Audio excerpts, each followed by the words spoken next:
Hi friend, তোমরা সবাই কি করছো, কেমন আছো? তোমাদের পরিবারে গিয়ে ঠিকমতো আমি কমেন্ট করতে পারছি না, কারণ আমার শরীরটা খুবই খারাপ যাচ্ছে, জানো তো। আসলে সারাদিনে 3টে করে নার্ভের ওষুধ চলছে আমার। ফোন দেখবো কি, মানে আমি ফোন দেখতে পাচ্ছি না, চোখে মনে আমার ঘুমে আমি পুরো হয়ে গেছি। আর আমার ননদ গেছিলো বৃন্দাবন, আর বৃন্দাবন থেকে দেখো আমাদের জন্য কি কিনে নিয়ে এসছে।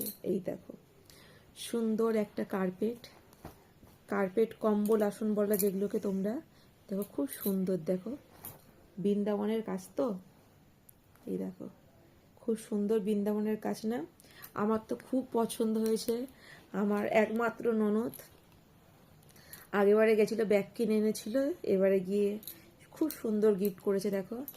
আর এই দেখো আমার মেয়ের জন্য কিনে নিয়ে এসছে, আমার মেয়ের জন্য কিনে নিয়ে এসছে। এই দেখো খুব সুন্দর একটা পেন্ডেন্ট। আর এটা দেখো নজর, যাতে নজর না লাগে, নজর কাঠি ফাটি কি নজর কাঠি বলে, এটা কি নজরেরই কি একটা বলে, ঠিক আমি বলতে পারছি না। এই দেখো এই একটা, আর খুব সুন্দর পেন্ডেন্ট। আর আমার ছেলের জন্য নিয়ে এসছে, এই দেখো খুব সুন্দর একটা বালা নিয়ে এসছে। আর তোমাদের ভিডিওটা কেমন লাগলো প্লিজ অবশ্যই কমেন্ট করো। তোমাদের পরিবারে ঠিকমতো পৌঁছাতে পারছি না, শরীরটা ঠিক হোক, অবশ্যই আমি সবার পরিবারে যাব। তাহলে ভিডিওটা যদি ভালো লাগে প্লিজ একটা লাইক, কমেন্ট, শেয়ার, চ্যানেলটা সাবস্ক্রাইব করে দিও। টাটা।